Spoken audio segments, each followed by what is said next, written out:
Hello guys, எல்லாரும் எப்படி இருக்கீங்க? இந்த வீடியோவில் நீங்கள் என்ன பார்க்க போறீங்கன்னா, வீடியோ பார்க்குற எல்லாருக்குமே தெரியும் நான் வாரம் வாரம் வந்து சிறுவாபுரி கோவில் போவேன்னு சொல்லிட்டு. ஸோ இன்னைக்கு நான் வேண்டினது ஒன்று நிறைவேறியிருக்கு. அதுக்காக நான் வேண்டிக்கிட்டது செய்ய போகிறேன். என்ன வேண்டிக்கிட்டேன்னா 100 பேருக்கு வந்து சாப்பாடு கொடுக்குறேன் அப்படின்னு சொல்லி முருகர்கிட்ட வேண்டிக்கிட்டேன். ஸோ 50 பேருக்கா நான் வந்து பிரித்து கொடுக்க போகிறேன். இன்றைக்குமே வந்து கோவிலுக்கு போய் கொடுக்க போகிறேன். அந்த வீடியோ தான் நீங்கள் பார்க்க போகிறீங்க. வாங்க வீடியோக்குள்ளே போகலாம். அம்மா, சாப்பாடு எல்லாமே ரெடி பண்ணியாச்சா? எல்லாம் செஞ்சு வச்சிருக்கேன். அம்மா சாப்பாடு எல்லாமே மார்னிங்கே எழுந்து வடித்து வச்சுட்டாங்க. புளி சாதத்துக்கு தேவையான மிக்சிங்கும் வந்து ரெடி பண்ணி வச்சுட்டாங்க. அம்மா செய்கிறது வந்து கோவில் புளியோதரை மாதிரி இருக்கும். உங்களுக்கு இந்த ரெசிபி வேணும்னா கமெண்ட் பண்ணுங்கள், நான் ஷேர் பண்ணுறேன். செப்ரேட்டாக இதுக்காகவே வீடியோ மேக் பண்ணி போடுறேன். இப்போ அம்மா எல்லாமே வந்து மிக்ஸ் பண்ண ஸ்டார்ட் பண்ணிட்டாங்க. நானும் அம்மாவும் பேசிக்கிட்டே தான் வேலை செஞ்சோம். நீங்கள் எத்தனை பேர் வந்து சிறுவாபுரி முருகன் கோவிலுக்கு போயிருக்கீங்க இந்த வீடியோ பார்க்குறவங்க அப்படின்னு சொல்லி கமெண்ட்டில் சொல்லுங்கள், நானும் தெரிஞ்சுக்கிறேன்.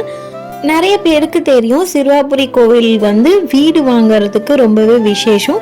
அது இல்லாமல் நிறைய வேண்டுதல் வந்து அவங்க போயிட்டு வந்தால் நமக்கு பலிக்கும் அப்படின்னு சொல்லி நம்புகிறாங்க. எனக்குமே வந்து நடந்திருக்கு. ஸோ நான் வேண்டினது தான் வந்து இன்னைக்கு செஞ்சிட்ருக்கேன். அதே மாதிரி எத்தனை பேர் நீங்கள் போயிருக்கீங்க, வேண்டியிருக்கீங்க, உங்களுக்கு நடந்திருக்கு அப்படின்றத எனக்கு கமெண்ட்டில் சொல்லுங்கள், நானும் தெரிஞ்சுக்கிறேன்.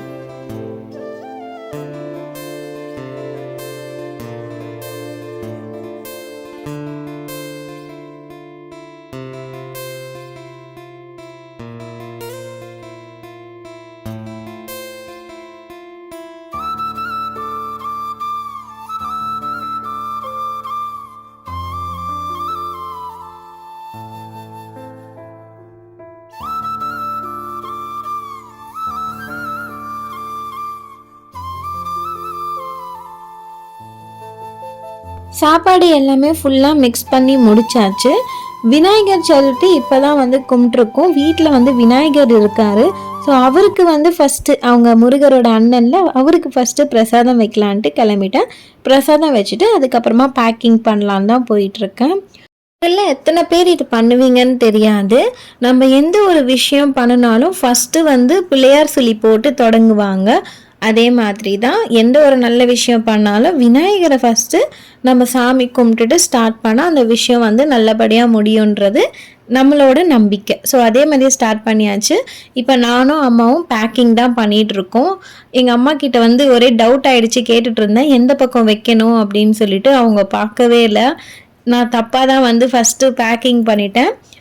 அந்த ரஃப்பாக ஒரு சைடு இருக்கும், அதுதான் வெளிப்பக்கம் வரணும். மெட்டல் ஷீட் மாதிரி இருக்கிறது வந்து உள் பக்கம் வரணும். ஆனால் நான் அப்படியே வந்து மாற்றி வச்சுட்டேன். அதுக்கப்புறம் எங்கள் அம்மா பார்த்து திட்டினாங்க, இது கூட வந்து பண்ண தெரிலையா அப்படின்னு சொல்லிட்டு.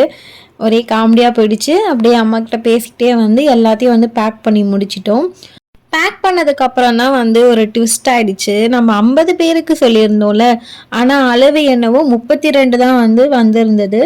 சரி அப்படியே வந்து அம்மா சொல்லிட்டாங்க, போதும் இருக்கிறத வந்து ஃபஸ்ட்டு கொடுத்துட்டு வா, அடுத்தடுத்து நம்ம வந்து பார்த்துக்கலாம் அப்படின்னு சொன்னாங்க. இப்போ இந்த பேக்கிங் வரணுன்றதுக்காக நம்ம கம்மியாகவும் சாப்பாடு வைக்க தேவையில்லை. எல்லாருமே வந்து ஒரு பாக்ஸ் சாப்பிட்டாலும் அவங்க வயிறு ஃபுல்லாக திருப்தியாக சாப்பிடணும் அப்படின்னு சொல்லி அம்மா சொல்லிட்டாங்க.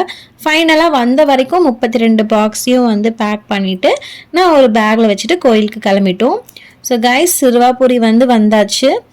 போகிற வழி எல்லாமே இயற்கையாக ரொம்பவே சூப்பராக இருக்கும். கோவில் போயிருக்கவங்களுக்கு இது எப்படி இருக்குன்றது தெரியும். இந்த பிளேஸில் வந்து போனாலே வந்து நமக்கு ஒரு பாசிட்டிவ் வைப்ஸாக தான் இருக்கும். ஒரு வாட்டி போகும்போதும் ஒரு டிஃப்ரெண்ட்டான வைப் வந்து கிடைக்கும். ஏதாவது வந்து உங்களுக்கு ஒரு எக்ஸ்பீரியன்ஸ் வந்து கிடைக்கிற மாதிரி தான் இருக்கும். இப்போது கோவில் என்ட்ரன்ஸ் கிட்ட வந்தாச்சு. நான் வந்து சாப்பாடு கொடுக்குறது எதுவுமே வந்து வீடியோ எடுக்கல, ப்ரைவசிக்காக. கொடுக்கும்போது வீடியோ எடுத்து அவங்க கொஞ்சம் அன்கம்ஃபர்டபுளாக ஃபீல் பண்ணுவாங்கள்ல. ஸோ கொடுத்துட்டு சாமியை வந்து ஃபுல்லாக கும்பிட்டு முடிச்சுட்டு வந்து பீஸ்ஃபுல்லாக வந்து கிளம்பிட்டேன். இந்த டே வந்து ரொம்பவே சூப்பராக போச்சு. அங்கே ஃபுல்லாக வந்து இயற்கையாக விளையிற காய்கறிலாம் வந்து விற்பாங்க. ரொம்பவே அது எல்லாமே வந்து ஃப்ரெஷ்ஷாக இருக்கும். நீங்கள் யாராச்சும் சிறுவாபுரி கோவிலுக்கு போனீங்கன்னா கண்டிப்பாக இந்த வெஜிடபிள்ஸ்லாம் வாங்கி வீட்டில் சமைச்சு பாருங்கள். டேஸ்ட் வந்து தனியாக சூப்பராக இருக்கும்.